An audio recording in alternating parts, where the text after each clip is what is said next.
Okay, it's time.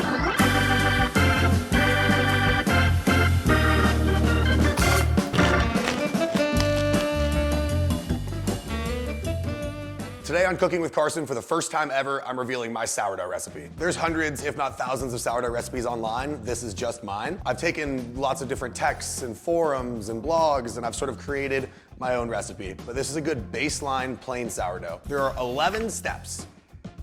Feed your starter, create 11, auto-lace, or maybe auto-lice. I don't know how to say that one. You have your stretch and folds, your bulk ferment, pre-shape, shaping, proofing, you score, bake, and enjoy.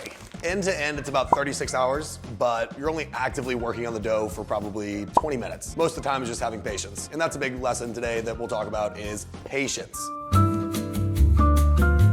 The first step in any sourdough recipe is to have an active starter. How do you maintain a starter, Carson? Funny you ask. I keep mine in the fridge. Some people keep it on the counter. They require much more maintenance.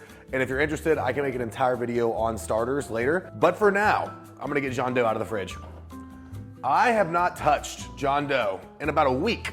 I've been out of town. There's some hooch on top, totally solidified, and I probably fed him once last week before putting him into the fridge. So what you're gonna wanna do is feed your starter. If I have not been on a rant about it before, buy a digital scale. They're like 15 bucks online, changed my whole life. We got our starter. Let me give you a close-up because it's kind of gross. Look, you see there's liquid. That's called hooch. Doesn't matter. I'm just gonna take a rubber scraper, stir that liquid right back in. And I go equal parts, 113 grams, water, flour, starter. So first I will measure out 113 grams of starter. Then I'll wash out my jar. So in this bowl, we've got 113 grams of starter, and then I'm gonna go straight into the jar, equal parts, 113 grams of water. And you can give yourself a roundabout number if it's not exactly right. That's 116. I don't really care. Now I will add back my starter. So now we've got starter and water in here. I'm gonna mix this up. I like to do this first. You can fully disperse the starter. Dissolve it, disperse it, doesn't matter. Then, you guessed it, equal parts flour. I like to keep my flour in this jar, makes me feel fancy. 113 grams, oh, spill on the counter. Love when I do that. 114, perfect. I will then stir this bad boy up. And there you go. We have fed our starter. I will set this aside. Right now it is 11 a.m. and then hopefully this evening it will have risen. You can see it's like what? A quarter of the way up. Let's see if John comes to life today. Okay. See you in 12 hours or less than that, or however much time it takes for John to figure his shit out. It is now 9:01 p.m. Our starter has been going for 9 hours. And starter was maybe down here earlier, and look at us. We rose all the way up. If I feed more consistently, John dough even has the capability of like coming up to here. Today, he was just feeling a little bit shy for the camera. It rose, and I think that I took too long today, and I'm kind of catching it on the fall, but I cannot reiterate to you enough how resilient starters are and how easy making sourdough bread is. Just have patience. My starter's maybe a little bit less active than I want it to be right now, but as a result, I'll just let it go a little longer tomorrow. No stress. Okay, so this is a super easy part, just like most of this is pretty easy. So what I'll do is get a medium-sized bowl. A smaller one is what I want to use, but it's actually dirty right now, but who cares? What we're doing here is 20 grams starter, then equal parts water and flour, which I'll do 100 grams of. So we got about 220 grams, is that right? Total. People always ask me what a leaven is. To me, the purpose of the leaven is the amount of flour and water in a loaf of sourdough is large, and the amount of starter that we use is small. So if we use a little bit of starter to try to go to this big amount of flour and water, it may not be able to help it develop properly. So what the leaven is the middle. We have our starter, little guy, and we're gonna make what's kind of like a small starter. That's the step 2. So this is going to be a means for 20 grams of starter to grow to be able to affect 2,500 grams of substance that we're gonna touch later. You don't need to stir it. You don't need to do anything. So look at this. Here you can see the bubbled up starter. You kind of shake it up, it'll collapse. Here, let me get a spoon out. Yeah, so I would like it to be a little bit less liquid at this point, but who really cares? It'll be fine. 20 grams starter. That seems like a good amount. And then we'll zero it out. We're going for 100 grams water. I mean, nailed that one, come on. Give that a stir. This is not my ideal tool, but I think my rubber scraper is dirty right now. Get that nice and dissolved, and you know the sitch. Here's our big flour jar. And we're going for 100 grams of flour here. Equal parts flour and water, 20 grams of starter. Makes for a happy squirter. Got that. And we'll give this a nice little stir. What you're looking for here is like just a pasty consistency. Doesn't matter. I'm not expecting to see anything pretty at this point. We just want to get all the flour wet. Perfect. That's 11. Cover this with a towel, throw into the oven. The oven will remain off and I'll let it sit overnight. So right now it's 9, probably let it go 12 hours and we will check in then. It takes me like 3 days, okay? Sorry. Good night.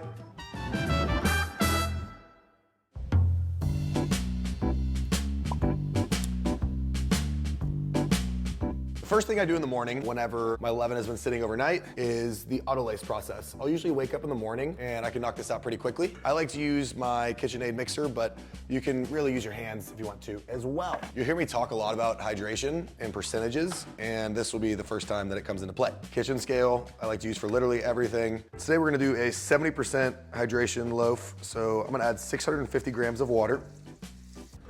I want a little high. What are you gonna do? The percentage is actually easy to figure out. You're just doing 1,000 grams of flour and then however many 100 grams of water you use is the percent. So using 1,000 grams of water, I'm gonna do 650 grams. Wait, 1,000 grams of water, 1,000 grams of flour, 650 grams of water. So there's a proportion there, 1,000 to 650, 65%. I also think I maybe don't have enough flour in my handy dandy flour holder here, but let's see. I like to go water first. I feel like it makes it not stick into the bowl as much. Flour and water can make a paste that's like so impossible to clean.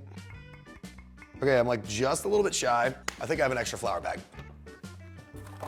So my sourdough bread is almost always AP flour, but I'm 50 grams short. I'm gonna add a little bread flour. I don't think it's gonna make a difference. This is a prime example of people saying that sourdough is so scary to start, but like I'll just be freestyling on it like this all the time. It usually comes out fine, as long as you're making small tweaks. So we got 1,000. Here's where you would use your hands and get all sticky and mucky, and I don't wanna have to handle it. So dough hook, KitchenAid mixer, let this rock. I'll just do it like on maybe the second setting up, and it should take like a minute, and it'll be ready to rock. And it just makes this like shaggy dough at first. And you really don't need to touch it at all. It'll figure itself out. And once you can see there's no more active dry spots left in the flour, you are good to go. So I'll stop this. I'll leave this covered for like an hour. I'll put it in my oven, the oven's not on. Just makes the air is a little bit warmer in there. It helps things rise a bit better. And I don't think I explained what autolace is. So the autolace is a step in the process that allows the water to hydrate the flour. It helps with gluten development later along. It sort of relaxes the dough as well. So we'll be adding the water and the flour together. We'll mix it up, we'll let it sit for an hour, and then in a bit, we will combine our leaven and our autolace and get to the stretch and fold process. Beautiful. Be back in an hour. All right, so my autolace has been sitting for an hour, and I'll take my leaven out officially. Should have risen a good bit. I'm gonna bring you in on the tight shot here, bang. So you can see it's way higher up now, and it sort of like jiggles. That's what you're looking for here. There's a little money shot moment where you can spread this open and see the way the gluten is formed. You see that? Wow. And this is when the bread starts to get fragrant, which is my favorite part of the whole thing. So at this point, here's where I'll add an additional 50 grams of water. So that gets us up to our final hydration percentage of 70% and 20 grams of salt. I always use like rock kosher salt that I keep on me, but I think you can really use whatever, it'll dissolve. This will be the first time in the process that we actually introduce the yeast to the bread. So we've had our leaven cooking and we've had our autolace working, and now we're gonna combine them. It's always one of my favorite parts. And the bread process has begun. So from here on out, everything we're doing is allowing the bread to ferment in some way. This is where you get down and dirty the most. You're gonna get your hand and just start squishing and try to incorporate it all. So it takes some serious work here because you want this all to be incorporated. So what I'll do is kind of break it up like this into pieces. And you can feel the leaven is a bit softer than the dough itself. Oh my God, it's tiring too. Ugh. You're like kind of flipping it around. Oh, you just keep squishing and squeezing, and then I'll bring it out onto the counter. So you can see we're working with some like shaggy dough. It's barely held together. There's holes in it. it rips apart. This is all part of the process. I found the best way to get this together is what's called a slap and fold method. So again, look at this. You kind of work it together, slap towards yourself and you're pulling, and you kind of like throw it away and stretch out. And it takes a little bit. Depending upon the hydration of your dough, it might take a little bit longer, a little bit shorter. You can see already it's starting to come together a little bit. This is forming gluten in the dough, and I believe strengthening it. And I'll pull like 3 minutes of this. It just depends. It's this sort of slap, stretch and throw it. And you start to get a little cohesive dough here, you can see. And it's still a little bit shaggy. That's okay. So now we've got all the ingredients that we're going to add to the dough are in the dough. We've got it cohesively put together. Everything is evenly dispersed. The leaven, the water, the salt, the flour. I mean, I'm pretty happy with the way this is holding together right now. I like to get my biggest, baddest bowl. This would be him, her. When it comes to dough, water is lubricant. Dough sticks to everything. This dough is so sticky, but it will not stick to you if your hands are wet even a little bit. I can touch this dough and it doesn't stick to me, but if my hands were dry, it would. So in order to have it not stick to the bowl, I'll always sprinkle in a little bit of water. I'll kind of like flick it, and I'll pick up the dough and I will drop it in. So when you're stretching and folding, you're folding the bread over on itself and you're creating layers and strength in the gluten. There will be 3 or 4 rounds of this. It kind of depends upon the temperature of your kitchen and how strong your starter is. It's a little bit cold. I'm going to leave a little bit of time between my stretch and folds. What I like to do is what's called the cold foil method. I like to pull up from the middle, and this front piece, you can see, like, so now it's folded in half. You see now it's folded in half. You're kind of like tucking this front part under. Let it fold under, and then I'll grab that front part, and you're kind of like rolling it in a spiral. So you get a few of those rolls, and then now you can see the way it's like spun up. I will then rotate 90 degrees and repeat that process. There's a thing called the window pane test, in which you're seeing if you can see through the dough. Watch how this rips. If you stretch it out and I run my fingers through, I'm ripping holes in it. That means there's not gluten developed. The window pane test will be used later, so remember that. We did our first set of stretch and folds. I'll just cover this up here. I would say we'll do 3 sets of stretch and folds with a 30-minute break in between. I might call it 45, and I've even done 20 or an hour. I know you think sourdough is daunting, it's not. Just roll with it. The dough figures itself out. So I'm gonna, again, place this in my oven. Oven is off. What's nice about sourdough is that there's so many breaks of like letting the dough do its thing, so I'll clean up this absolute mess that I made in my kitchen. Look, here's the dough on the floor. Okay, it's been 30 minutes. This is stretch and fold number 2. The dough should look the exact same pretty much. It's relaxed a little bit, but I never really noticed a difference in what's going on with the dough until the 3rd stretch and fold probably. So trust the process, stick to what we're doing. Get your hands a little bit wet. So maybe the dough will be a bit more elastic here. It'll stretch a little bit longer. And then as discussed, I'm doing my little fold overs. Kind of roll it in a spiral, and I'll rotate 90 degrees, and I will do it once again. You may start to notice some small bubbles on the surface of the bread. It's not necessary, but it is exciting at this point. And then we'll cover it, let it go for another 30. It's been another 30 minutes. Same thing, you got it by now. I'm starting to see a little bit of bubbles on the surface. We got a little bubble here. We got a little bubble over here. It's starting to happen a little bit, so I'll get my hands wet and get our stretch. Roll it around, rotate 90 degrees. I think I'm gonna let this one sit a little bit longer because I think my apartment's a bit colder than I anticipated it was. So I was hoping this would be a little bit further along, but you can see there's some little bubbles under the surface going on, and that means we're right on track. Cover up, throw in oven. Now I'm gonna make a smoothie because I'm so hungry. Okay. Here's the last stretch and fold. We have some serious bubblage. We got like, this is called blistering. There's a big bubble here, there's some smaller ones going on, and the dough is like flattened out and relaxed. That's what we want. So we'll do one last stretch and fold here. How about a window pane? Like, so I told you, what you do is you stretch out the dough and you can be able to see through it. The dough's not ripping, and you can see straight through it. That means that the gluten is developed and sound. So I'll stretch one more time.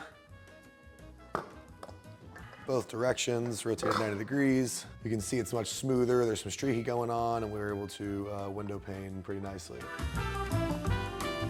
Okay, now we're going into the bulk ferment. This is the longest phase in the process besides the, why can't I remember? Proofing. So I'm gonna cover this up and let it rest for an hour and a half. I think I might go to the gym or something. When I come back in an hour and a half, we will pre-shape. Sometimes I've been letting it go longer recently. You can give it like 2 hours. This is the longest rise in the process. Who am I kidding? I'm not going to the gym. I'm gonna go read my book. All right, we're bolts.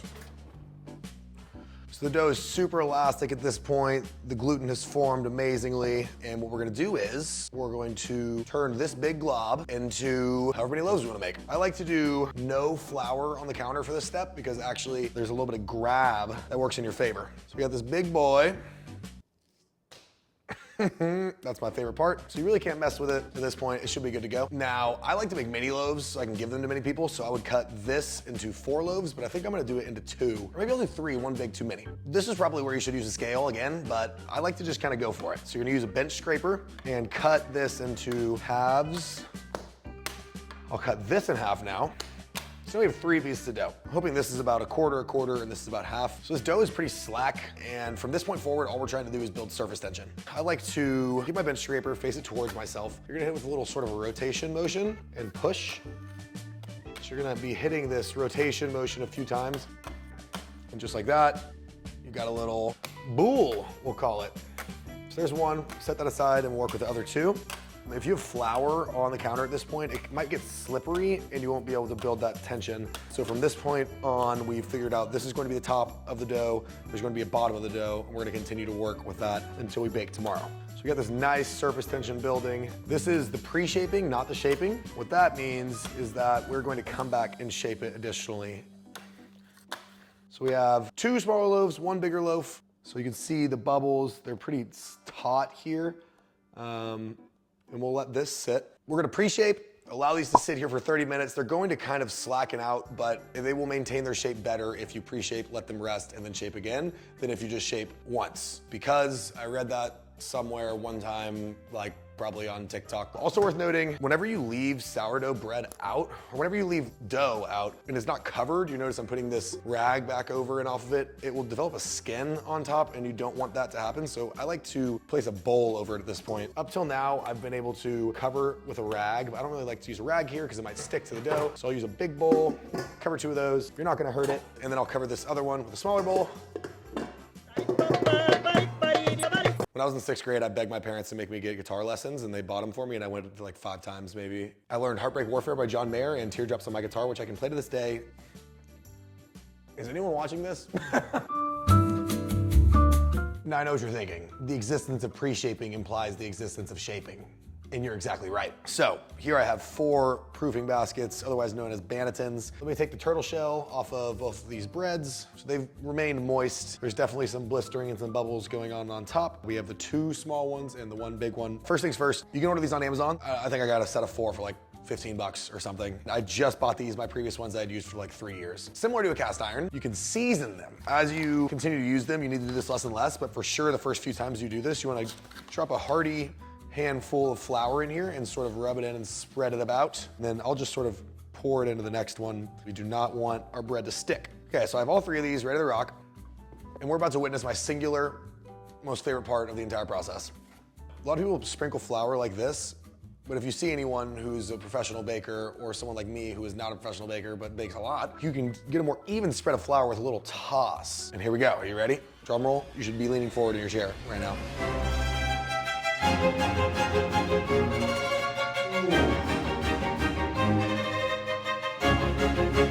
Come on. Okay, this used to scare me so bad, the actual shaping of the dough, but it's not so bad. So like I said, we now have a definitive top and bottom of the bread. And the top is going to go into the bottom of the proving basket because whenever we flip it out later, it'll be the top again for baking.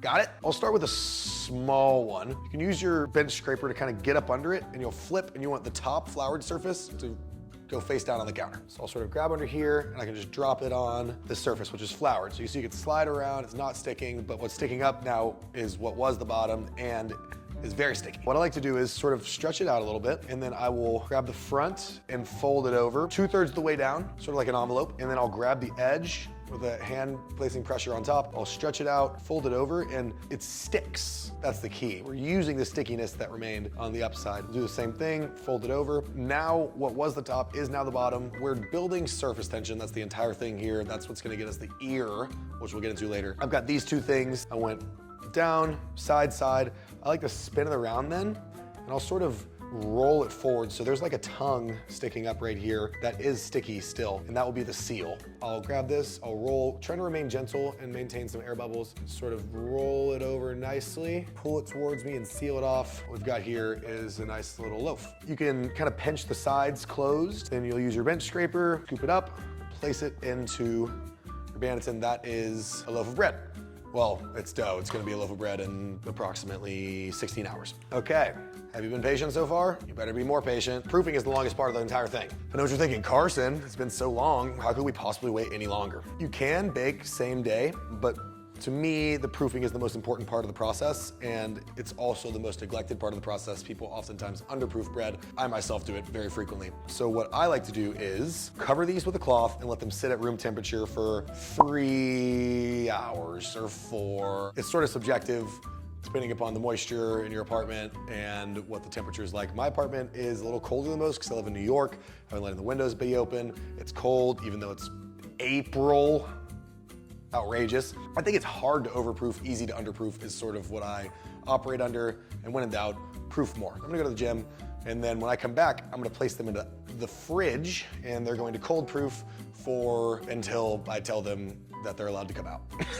And I will take them out in the morning. I want to eat this for breakfast, so like by the time I finish this process during the day, right now it's 4 o'clock, I'll let them proof till 8, and then I'll put them in the fridge. That will slow down the proofing process, and I think the cold proof develops additional flavor. Don't quote me on that one either. In the morning, we'll be able to pop them out, score them, throw them straight in the oven.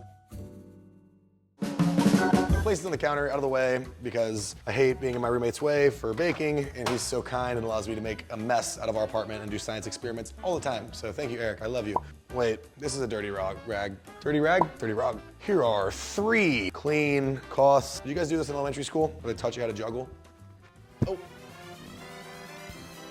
I am gonna cover these bad boys up. I'll wipe this down, we'll go to the gym, we'll be back in 4 hours. I'm back from the gym. It's been 4 hours. Our loaves of bread have puffed up. What we've got here is a puffed up loaf of bread. You can see how much that rose comparatively.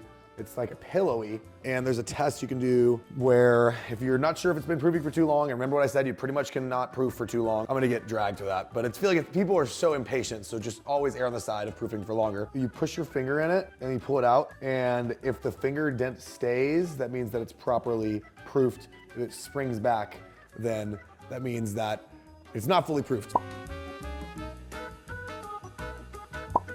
I'm going to cover this. At this point, I'm gonna do my least favorite part of the entire process, which is trying to find room in my fridge for 3 loaves of bread.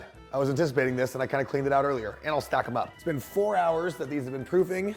Both seem to be proofed. I poked them all. Now they're sitting in the fridge. It is 8:10, and I anticipate that I will bake these in about 12 hours. Can't wait to bake it tomorrow. And then you get to wake up and have baked bread in the morning, which literally what's better than that? Now I'll go to bed. I'll see you tomorrow.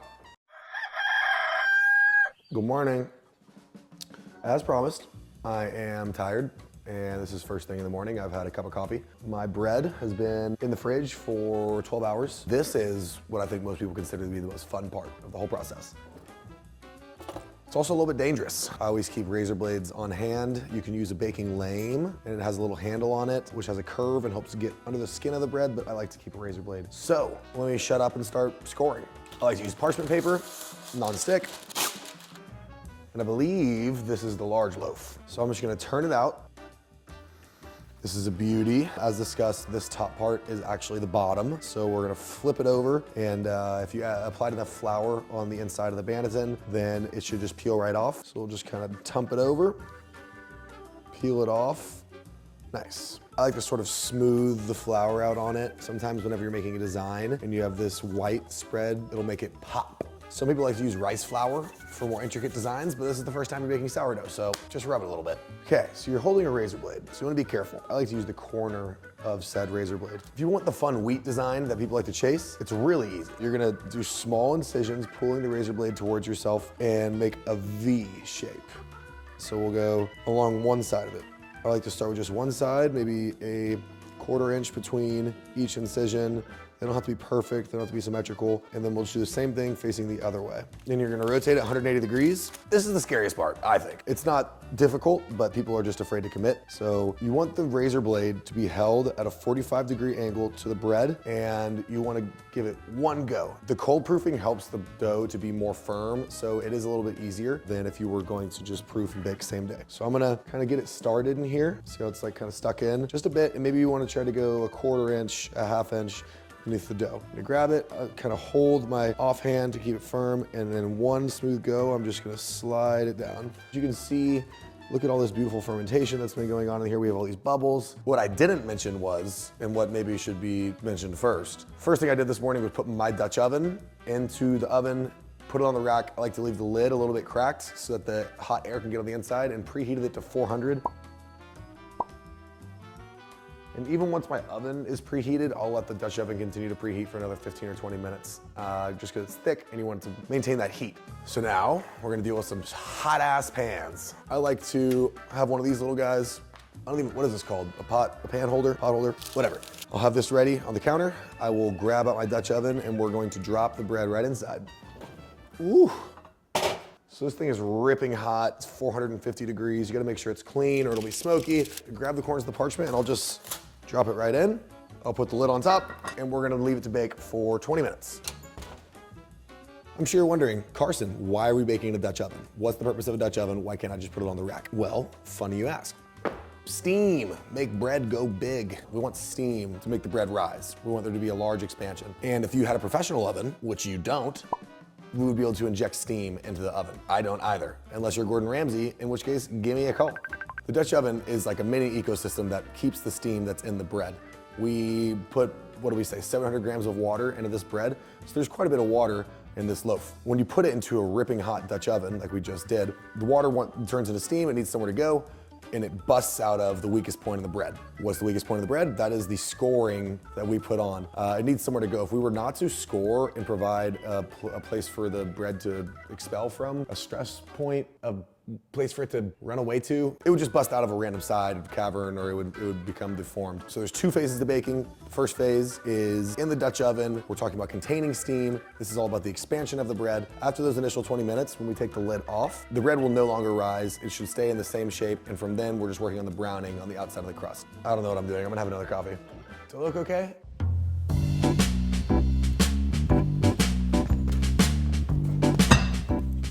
Check us out here. Let's see if this worked.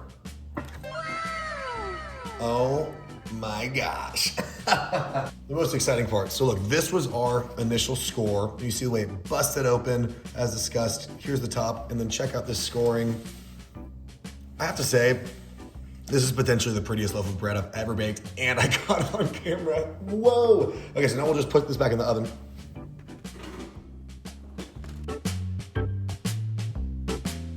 How many times can I say something is my favorite part of the baking process? This is my favorite part of the baking process. I took it out. This is the big loaf. It's absolutely gorgeous. What you want to be able to hear out of it is this hollow sound. That means that it's opened up nicely. We have a huge oven spring, which is amazing, and the scoring looks really nice. My apartment smells so good. Look at this. Come on. So that was where our score was. You see the way that the bread busted out this way. This is like my favorite view of the whole thing. And you have some blistering here, and then you can see a defined cut. You can pick it up by the crumb, by the ear, I should say. I like to see some burnt going on whenever I'm baking. And then that white flour with the stark contrast of the scoring as described. So generally stoked about the way that this came out. This is what we're working with. See the edge of the ear actually is burnt a little bit? That's what I'm going for. And this side, there's some dark spots. And look how beautiful that scoring came out. Come on. It's like so easy. You saw I just like haphazardly did it and it comes like this. And people are always so impressed by it, but it's really the easiest thing you can do. You can see how much more color is on this other loaf. I can't figure out a good way to hold this. I thought this was gonna be such a nice moment. See the color difference here? That adds a ton of flavor. Do you feel like you're learning something? Just lie to me and tell me that you do. Also, listen to this. Whenever you take it out of the oven, I'm gonna let this cool for a little bit and then we're gonna cut into it and I'll show you what we're working with. Ooh, oh my God, I didn't even realize my shirt. Whenever you take a loaf of bread out of the oven, it crackles. Can you hear that? Okay, it's time.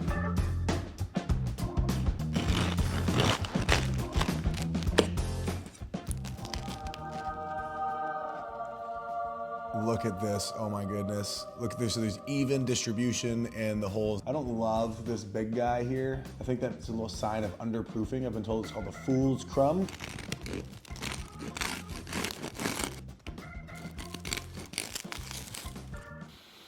You can always tell based how the bread is based on how it smells, and boy, does it smell good. Listen to this.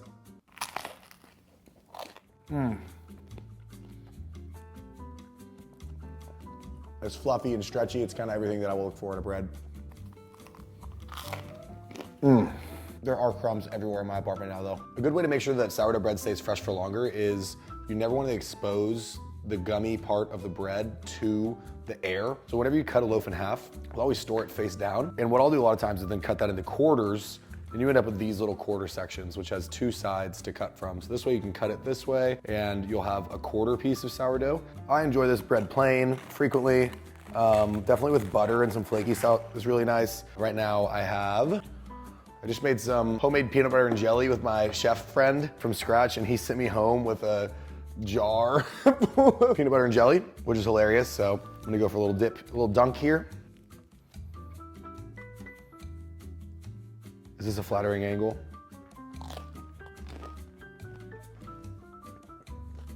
Well, I bake bread more than anybody I know, and I never get sick of it.